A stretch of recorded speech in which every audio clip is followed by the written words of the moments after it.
Lindsay Hawker, a loving, warm-hearted British woman, moved to Japan and was excited about her job as an English teacher.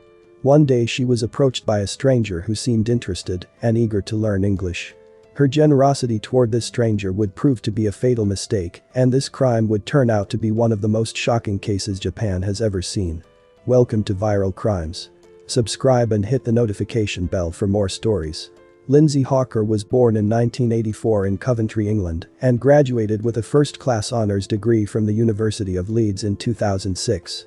Instead of pursuing further study and a master's degree, she opted to teach English overseas. In 2006, she worked at Nova, a prominent English discussion school in Japan. She stayed with 2 roommates and taught Japanese adults and children the English language. Lindsay chose to teach English in Japan because she admired Japanese culture and believed that, along with New Zealand, Japan was one of the safest destinations. The direction of her life would change the day she meets Tatsuya Ichihashi. Born in 1979, Tatsuya Ichihashi is the son of a medical doctor and a dentist. He majored in horticulture at Chiba University. Instead of working in his profession, he resided in an apartment near Ichikawa Station and relied solely on an allowance of around 100,000 yen, approximately $1,000. He routinely visited the gym, was preoccupied with his physique and fitness, and cycled 25 kilometers each day. He had no prior convictions, but there was an allegation of Ichihashi attacking and robbing a female, but his father paid the victim 1 million yen, about 10,000 United States dollars, to prevent the matter from going to court. Ichihashi was comfortable with and fascinated by other cultures because he previously studied abroad in Canada and was frequently observed visiting international institutions and trying to pick up women using his drawing and sketching skills. As a result of harassment allegations from female guests, he was also expelled from several of these venues. Despite his excellent health and attempts to make friends with foreign ladies, he was considered weird, and his sister did not ask him to her wedding because they did not get along. Lindsay was walking near her station after work on March 20, 2006, when she had an encounter with Ichihashi. He said she was his English teacher, despite the fact that she had never met him. After that, he begged her to teach him English. When Lindsay turned down his attempts and began riding her bicycle home, he ran after her and followed her all the way home to her residence. When he arrived at her apartment, he requested some water. After witnessing him run all the way to her apartment, she invited him in out of pity. Lindsay took him inside her apartment and introduced him to her 2 roommates to hopefully let him know she didn't live alone. He drew her a charming sketch and scribbled down his name, phone number, and email address so they could stay in touch. Lindsay and Ichihashi agreed to meet 4 days later at a cafe for an English lesson before Lindsay was scheduled to be at work. Lindsay didn't know much about Ichihashi in their first encounter, beyond that he was persistent and enamored with her since he had contacted her a week before and asked for her to see him again. Ichihashi said he didn't have the money for the lesson and invited her to his residence. Regrettably, she was spotted leaving the cafe with him, boarding a taxi, and driving up to his apartment as the cab remained downstairs waiting. The taxi driver was instructed to wait for Lindsay, but when she did not return, he went on to another call. She'd never go to work, and no one would ever see her alive again. Ichihashi alleged he raped her shortly after they entered his residence. He admitted to murdering her, saying he suffocated her to keep her from yelling while raping her. Lindsay's body, however, exhibited bruises and scars that indicated a lengthy battle and injuries from suspected impacts with the furniture as well as a violent fight, according to police investigations. Lindsay and Ichihashi both have a background in martial arts. Unfortunately, Ichihashi was too strong for Lindsay, and coroner's papers reveal that when Ichihashi strangled her, her neck cartilage was destroyed, resulting in her death. The egg-sized bruises on the left side of her face appeared to have been inflicted with a fist, while lesser marks on her upper body were the result of collision with furniture.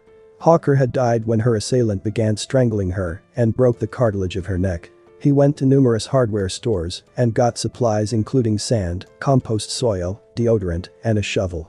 He shaved her head and tied her body with scarves and ropes before placing her in his bathtub, which he had stocked with the supplies he had bought. Neighbors complained hearing loud metal and dragging sounds throughout the night, which was later discovered to be the sound of Ichihashi relocating his bathtub from his bathroom to the balcony. The following day after Lindsay failed to return home, Lindsay's 2 roommates reported her missing. The English school where she worked also reported her missing when she failed to show up for 2 days. Police were prompted to investigate after receiving these calls. Fortunately, Lindsay had left a letter for her roommates with Ichihashi's name and address, which they sent to the cops so that they could visit him for additional investigation. When the cops arrived at his apartment building, they noted that there was no light on inside, but that someone was present. However, since Japanese law prohibits cops from knocking without proper cause, the authorities requested backup, and 7 additional officers arrived at Ichihashi's residence. Despite the presence of 9 policemen on the scene, Ichihashi was able to depart his residence with just a knapsack, which he finally abandoned as police pursued him. He was also shoeless, yet he managed to escape the cops, hop over stairwells, navigate the congested streets, and vanish. Officers discovered stacks of violent Japanese comics, Lindsay's belongings scattered over the floor, and sand and decomposition material in the bathtub, with one of Lindsay's hands poking out the sludge when they entered his residence. The search for Ichihashi continued, and 4 days after his escape, he was seen in a love hotel in Japan's red light district.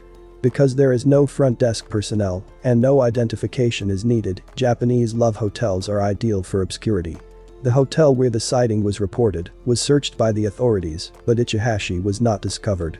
There were stories of Ichihashi perhaps committing suicide, sightings of him in the Philippines, and rumors that he was adopting a number of disguises, including dressing up as a woman, during his months on the run. Thousands of sightings of him have been documented, but authorities have been unable to locate him. It was later revealed how he underwent cosmetic surgery to modify his look, including cutting his own lip and removing moles from his face with a knife and scissors. During his time as a fugitive, he went to a number of clinics in Japan for different operations, including a nose lift. One of the medical workers at the Nagoya City clinic that he went grew suspicious and phoned the cops during one of these cosmetic surgery consultations. The police closed in on Ichihashi after receiving this tip and another from an employee at an Osaka construction firm who believed he recognized him. After 2.5 years on the run, Ichihashi was finally apprehended in November 2009 in Osaka, as he was ready to board a ship to the tiny island of Okinawa.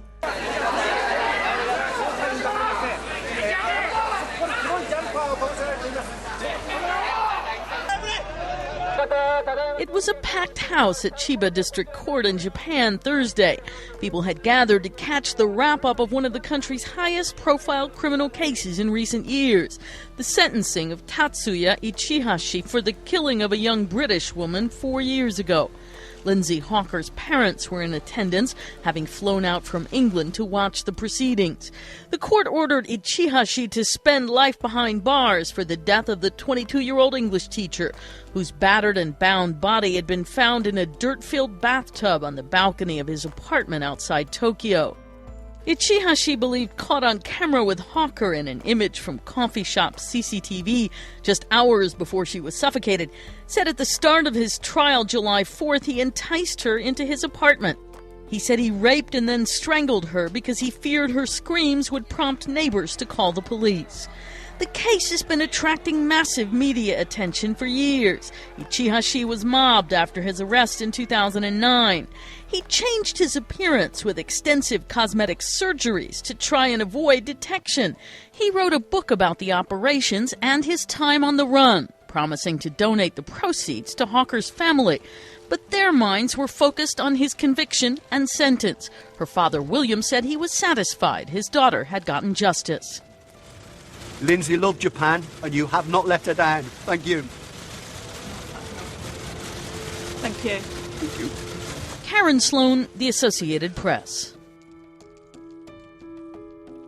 He was spared the death penalty since it was his first crime. The death penalty is often reserved for individuals who murder several people. Although he apologized to the family throughout the trial and seemed regretful for his crime, his lengthy and complicated escape from police makes one wonder whether he would have ever surrendered on his own. Was he merely sorry because he'd been captured?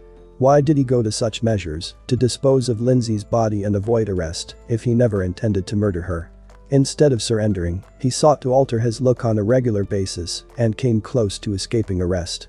Regardless of cause, Ichihashi's crime, subsequent flight as a fugitive, and final arrest intrigued the Japanese people and will be known for its outrageous details for many years to come. What happened to Lindsay Hawker was a tragedy. She was doing what she loved when Tatsuya Ichihashi took it upon himself to end her life. My condolences to Lindsay's family and friends, and all of those whose lives she impacted. may you continue to heal. Thanks for watching, and I will see you in the next video.